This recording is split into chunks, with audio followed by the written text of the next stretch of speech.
सदगुरु कबीर साहब कहते हैं कि जिन जिन संबल ना कियो अष्टुर पाटन पाए, झाल बड़े दिन आगे संबल कियो न जाए। जिन लोगों ने संबल इकट्ठा नहीं किया, संबल अर्थात राह का खर्च, जो हम यात्रा करते हैं कभी कहीं एक जगह से दूसरी जगह, लंबी यात्रा, छोटी यात्रा, तो जब चलते हैं तो राह का खर्च रख देते हैं, उसे कहा जाता है संबल। अब छोटी यात्रा जैसे आप आए हैं जयपुर से यहाँ, लेकिन कपड़े है, पैसे है, सामान है, आवश्यक चीजें हैं, लेके चलते आए, वो क्या है, रास्ते का खर्च यहाँ आकर के हमारा वो उपयोग होगा, उसे कहा जाता है संबल। तो कहीं भी छोटी यात्रा बड़ी यात्रा करते हैं तो आदमी प्रायः संबल लेकर के चलता है। और जिसके पास संबल नहीं होता है, धन नहीं होता है, कपड़े नहीं होता है, तो वो रास्ते में चल तो देता है कि वो आदमी परेशान होता है, दुखी होता है और उसका चित्त उद्विग्न हो जाता है कि जीवन में वो राह खर्च कैसे जुटेगा, क्या भोजन करेंगे, कहाँ रहेंगे, और कपड़े नहीं लिए फिर कपड़े कैसे पहनेंगे, इसलिए उसको दुख होता है, चिंता होती है। तो वही बात उदाहरण देकर के कबीर साहब करते हैं, कबीर साहब हर बातें उदाहरण के माध्यम से समझाते हैं।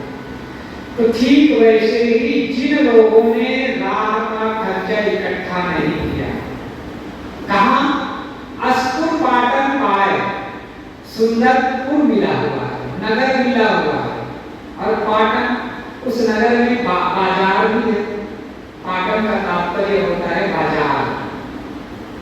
अब बाजार में कोई आदमी हो, नगर में कोई आदमी हो और रास्ते का खर्चा न जुटाए, तब उसको क्या कहा जाएगा, उसको कहा जाएगा अनाड़ी, उसको कहा जाएगा मूर्ख, उसको कहा जाएगा पागल। ठीक वैसे ही सभी मनुष्य को मनुष्य जीवन रूपी सुंदरपुर मिला हुआ है ना, शरीर को कहा जाता है पुर, नगर। ये शरीर रूपी नगर सबको मिला हुआ है, मनुष्य जीवन रूपी शरीर का नगर मिला हुआ है, इसमें सत्संग का बाजार भी मिला हुआ है। और सुंदर मनुष्य जीवन मिला हो, सत्संग का बाजार भी मिला हो, और वहां बैठ करके आदमी सत्संग का सौदा ना खरीदे। अब सौदा नहीं खरीदेगा तो उसके पास संबल इकट्ठा नहीं होगा। तो वही बात कबीर साहब कर रहे हैं, अस्पुर पाटन पाए, और सौदा नहीं कर खरीदा, रास्ते पे निकल गया, झाली बड़े दिन आ गए, संध्या हो गई, सूर्यास्त हो गया, झोला पड़ गई, रात्रि होने लगी। अब जब रात्रि हो जाएगी तो फिर क्या होगा, आगे झाली बड़े दिन आगे संबल कियो न जाए, फिर रात्रि में संबल इकट्ठा नहीं किया जा सकता। किया जा सकता है? नहीं किया। अब रात्रि हो गई, बाजार उठ गया और नगर में सब लोग अपने अपने घरों में बंद हो गए, फिर उसको संबल कहाँ से मिलने वाला है? नहीं मिल सकता है। बाजार उठ गया हो और आप सामान खरीदने जाए तो क्या मिलेगा? कुछ नहीं मिलेगा, बैरन वापस लौटना पड़ेगा। ठीक वैसे ही मनुष्य जीवन के अंतिम पड़ाव में वृद्धावस्था में हम आ गए। वृद्धावस्था में शरीर और इंद्रियां शिथिल हो जाती है। उस दिन हमने भजन गाया था ना, भजन करो मस्त जवानी में, बुढ़ापा किसने देखा है। भजन करो मस्त जवानी में, बुढ़ापा किसने देखा है।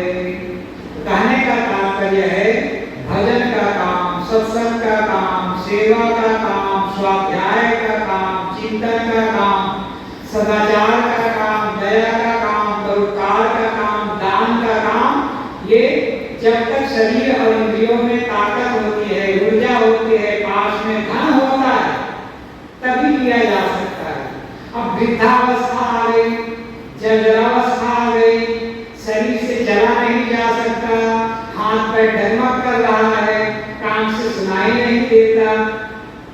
अब उसको कहा जाएगा कि चलो सत्संग में, तो पैसे चला नहीं जाएगा तो सत्संग में कैसे जाएगा? वही बात कभी स्टार्ट करें, जब झाली पड़ गई, बुढ़ापा आ गया, फिर शरीर हो गया, जर्जर हो गया, फिर जीवन के लिए, आगे जीवन के लिए संबल इकट्ठा नहीं किया जा सकता है।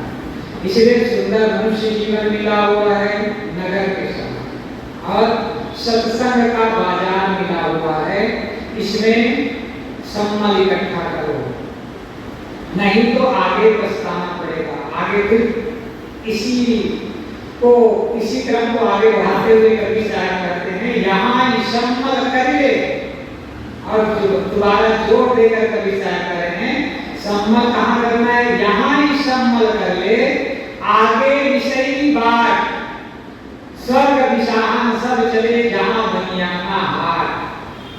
यदि इस जीवन में संबल इकट्ठा नहीं किया, सुंदर मनुष्य जीवन मिला हुआ है, सुंदर बुद्धि मिली हुई है, सुंदर मन मिला हुआ है, कल्पनाशील मन मिला हुआ है, सुंदर अपनी भावनाओं को, अपनी संवेदनाओं को, अपने मन के विचारों को अभिव्यक्त करने के लिए सुंदर वाणी मिली हुई है, और इसमें संबल इकट्ठा नहीं किया, तब कवि शायद कहते हैं आगे विषयी बात। इस जीवन के पश्चात मान लीजिए आपको जीवन मिला, तो वो क्या हो गया? अन्य तीन खानियों के आप पशु खानी में चले गए। पशु खानी क्या है? विषयी बात, केवल वहां भोग भूमिका है। मनुष्य जीवन कर्म भूमिका भी है और मोक्ष भूमिका भी है। इस मनुष्य जीवन में आदमी कर्म करता है, और कर्म करके वो कर्मों की भूमिका में अच्छे कर्म करके, पुण्य कर्म करके आगे संबल इकट्ठा कर लेता है। गलत कर्म भी करता है आदमी, तो उसका संबल इकट्ठा होता है, गलत कर्मों के कारण से वो अन्य तीन खानियों के प्राणियों में जाकर के भोगता, दुख भोगता है। अच्छा कर्म किया तो मनुष्य जीवन में आता है, मनुष्य जीवन का आनंद लेता है। वही बात कभी शायद करें, यदि इस जीवन में आपने जागा नहीं, चेता नहीं, समझा नहीं, तो फिर पीछे पछताना पड़ेगा। अब पीछे पछताने से फिर कुछ काम बनने वाला है नहीं, बन सकता है। एक आदमी था, अब वो आदमी था,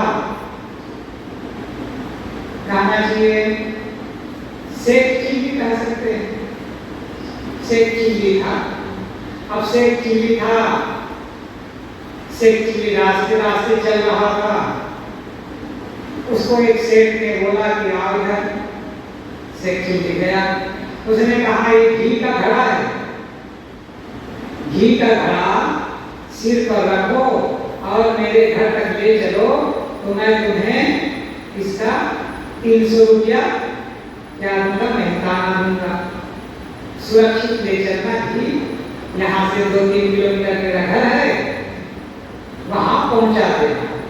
अब शेख चिल्ली कहा कि ठीक है, 300 रुपया दोगे, मैं इसको आपके घर तक पहुंचाऊंगा। अब शेख चिल्ली तो शेख चिल्ली हूं, जैसे घी का घड़ा सिर पे रखा, अब शेख चिल्ली कल्पना करना शुरू कर दिया, 300 रुपया मिलेगा, 300 रुपये का मैं क्या खरीदूंगा? पहले मुर्गी खरीदूंगा, मुर्गी नहीं मुर्गी का अंडा खरीदूंगा। अब कल्पना करना शुरू किया, चल रहा है, घी का घड़ा सिर पर रखा है, हाथ से पकड़ा हुआ है घी का घड़ा, और अपना कल्पना करके चल रहा है। अंडा खरीदूंगा मुर्गी के ढेर सारे, और मुर्गी के अंडों को पाल सेकूंगा तो उससे चूजे निकलेंगे छोटे छोटे। अब छोटे छोटे चूजों को धीरे धीरे दाना दे करके बड़ा करूंगा, अब ढेर सारी मुर्गियां हो जाएंगी, तो ढेर सारी मुर्गियां ज्यादा दिन नहीं लगेगा, ज्यादा से ज्यादा महीना दिन लगेगा। अब 1 महीने में ढेर सारी मुर्गियां हो जाएंगी, ढेर सारे अंडों से ढेर सारी मुर्गियां हो जाएंगी 300 रुपये का। अब क्या सोचता है, सारी मुर्गियों को बेच दूंगा, 20-25 जोड़ी मुर्गियां होंगी उसको बेचूंगा तो पैसा ज्यादा मिलेगा।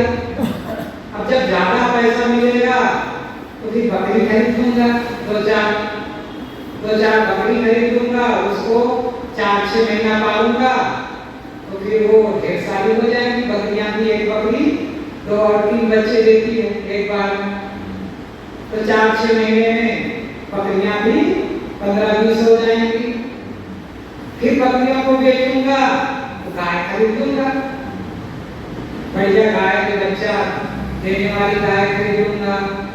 अब गाय दूध देगी, दूध भी बेचूंगा और मक्खन भी बेचूंगा और दूध भी खाऊंगा, बढ़िया काम चलेगा। से चीज सोच रहा है। अब बछड़ी थोड़ी बड़ी होगी तो गाय और बछड़ी को बेच दूंगा। अब क्या करूंगा, दुकान खोल लूंगा और कल्पना करके चल रहा है 300 रुपये मिलेगा, इसका ऐसे ऐसे करके चलूंगा। अब उससे फिर छोटा सा एक दुकान खोल लूंगा, पैसा मिलेगा गाय बेच करके एक दुकान खोलूंगा, फिर दुकान चलने लगेगा तो सामने दुकान और पीछे मकान बना लूंगा। और जब पीछे मकान बन जाएगा फिर शादी कर लूंगा, शादी कर लूंगा तो बच्चे हो जाएंगे और कल्पना करके चल रहा है। अब बच्चे हो जाएंगे तो 2-3 बच्चे हो जाएंगे, अब बच्चे हो जाएंगे और कल्पना ही कर रहा है, बिस्तर में सोए रहेंगे। अब जब 2 बच्चा हो जाएगा सड़क पे सो, जब उसकी पत्नी बोलेगी तो मैं खाट में सरकूंगा, अब वो सोच रहा सरकूंगा तो खाट से गिर जाऊंगा। अब गिर जाऊंगा करके कल्पना किया तो हाथ जो है से उसका फैल गया, हाथ जो है सिर के घड़े में था, घी के घड़े में, और जब गिर जाऊंगा सोचा तो हाथ उसका फैल गया। अब जब हाथ जैसे घड़े से अलग हुआ, घी का घड़ा धड़ाम से नीचे गिरा। अब नीचे गिरा तो सोचा क्या हो गया। अब देखता है अरे क्या हो गया, पछताए हो क्या, जब चिड़िया चुप गई घी का, जब वो कल्पना कर रहा था इसको पहुंचाने का पैसा मिलेगा, अब वो घी का घड़ा गिर गया तो उसे इसका स्वागत करने लगा, ना पैसा मिला ना कुछ नहीं। यही दशा दुनिया के लोगों की होती है।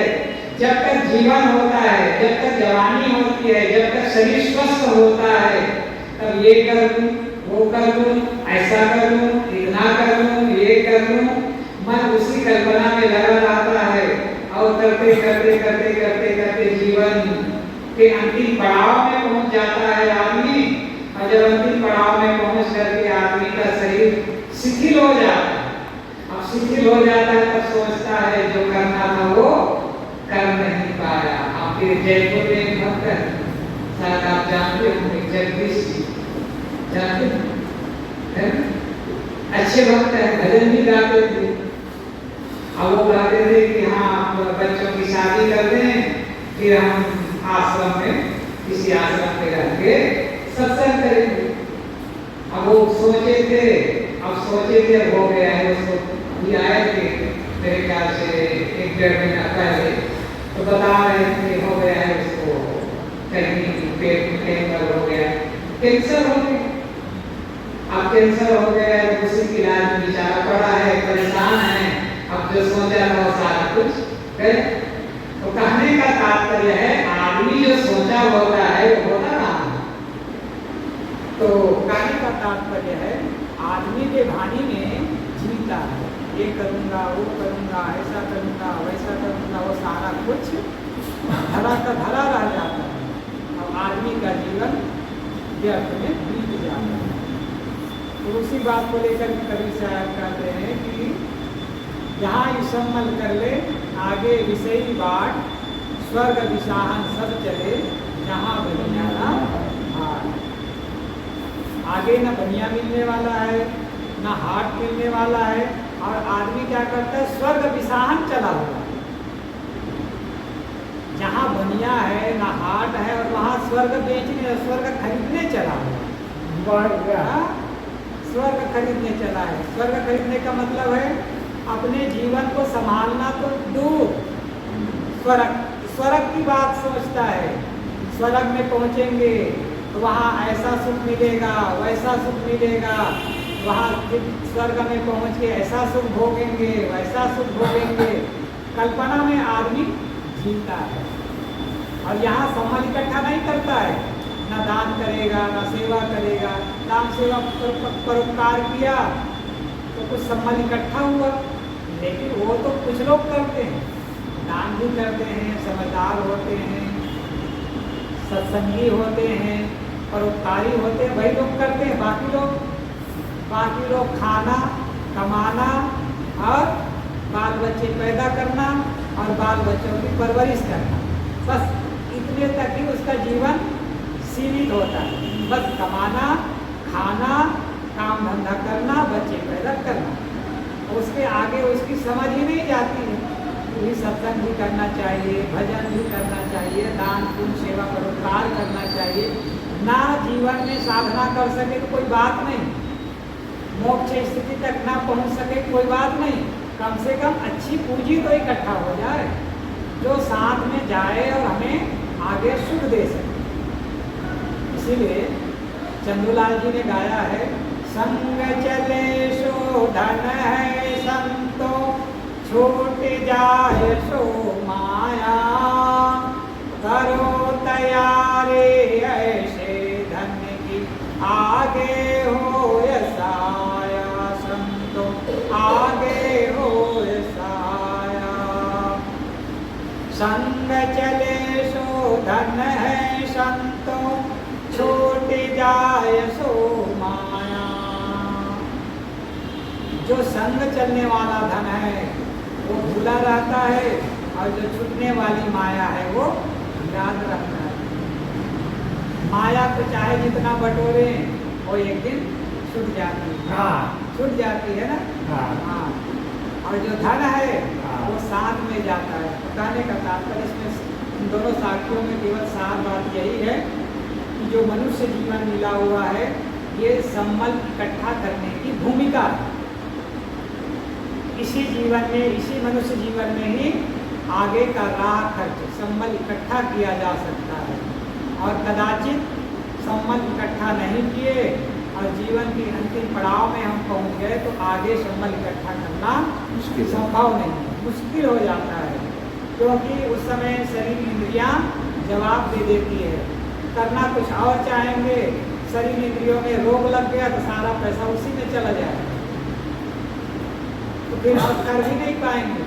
इसलिए जब तक के धन है, जब तक के शरीर स्वस्थ है, मन इंद्रियां ठीक है, जो करना चाहे, जितना इकट्ठा करना चाहे आदमी कर सकता है। वही बात सावधान करने के लिए कभी इन दोनों साथियों में एक ही बात को दो ढंग से बताते हुए कह रहे हैं कि इसी जीवन में ये सुंदर पुर है, सुंदर बाजार लगा हुआ है, सामान सजा हुआ है और इसमें सम्मान इकट्ठा कर लो, क्योंकि इसी मनुष्य जीवन में ही सम्मान इकट्ठा किया जा सकता है। गाय, घोड़े, गधे, बिल्ली, कुत्ते इत्यादि में कोई संभावना नहीं है और आगे वो पिछली बात है, भोग भूमिका है। और इसमें आकर के आदमी स्वर्ग की सहान चलता है, स्वर्ग पाने की लोभ में पड़ करके नाना कर्म कांड करता है, जब तक हवन तर्पण करता है और जो सम्मल इकट्ठा करना है वो काम छोड़ देता है। कर्म कांड करने से सम्मल इकट्ठा नहीं होता। हाँ, दान करेगा तो सम्मल इकट्ठा होगा, परोपकार करेगा तो सम्मल इकट्ठा होगा। वो जब करेगा मंदिर में जाकर के पूजा आरती करेगा तो सम्मल इकट्ठा नहीं होगा। हाँ, किसी आदमी राह चलते तो रास्ता भी सही बता दिया आदमी, तो वो सम्मल इकट्ठा हो जाएगा, क्योंकि किसी को सन्मार्ग बता दिया। किसी राह भूले को रास्ता बताना भी पुण्य कर्म होता है। तो रास्ता बताने से भी, हाँ, लेकिन मंदिर में जाके पूजा करने से वो सम्मान इकट्ठा नहीं हो सकता है, तब हवन करने से नहीं हो सकता है। कभी से आप कर रहे हैं, स्वर्ग की शान सब चल रहे हैं, स्वर्ग की प्राप्ति के लिए लोग जब तक हवन कीर्तन नाना तीर्थों में जाकर के स्नान करना, दान करना और यज्ञ हवन करना ये काम करते हैं तो स्वर्ग तो मिलने वाला नहीं है, स्वर्ग तो खरीदा नहीं जा सकता है।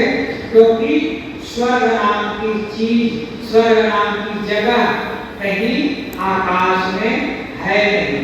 यदि स्वर्ग है भी तो स्वर्ग है घर, अपना घर ही स्वर्ग है, और अंदर आत्मा ही स्वर्ग स्थान है। अंदर यदि हम कहते हैं अपने भीतर, तो आत्म स्थिति ही स्वर्ग है। स्व में गमन, स्व का बराबर स्वर्ग, स्व में गमन हो गया, स्वर्ग में गया। घर में अच्छा बर्ताव है, लोगों के साथ अच्छा व्यवहार है, तो हम स्वर्ग में हैं। बाहर स्वर्ग नहीं मिलेगा, जीवन में स्वर्ग हमें बनाना है। स्वर्ग जाना नहीं है, स्वर्ग पहुंचना नहीं है, स्वर्ग बनाना है, घर को, अपने जीवन को।